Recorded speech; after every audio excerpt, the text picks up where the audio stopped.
Alright guys, I'm doing a review of this SUMM. These are Korean inspired spring rolls, and as you can see, 30% off. They're on sale. And check this out.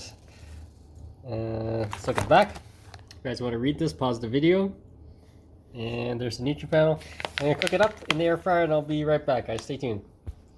So here are the spring rolls. Let's do a quick taste test. There it is.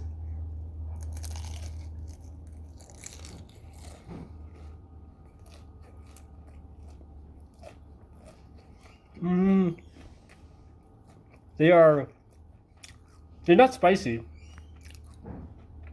They're not too spicy, and it tastes like they're regular spring rolls with a little bit of heat. And I don't get a lot of like Korean flavors out of it, so yeah, it tastes like the regular ones, just maybe with some heat. All right, guys, see more videos.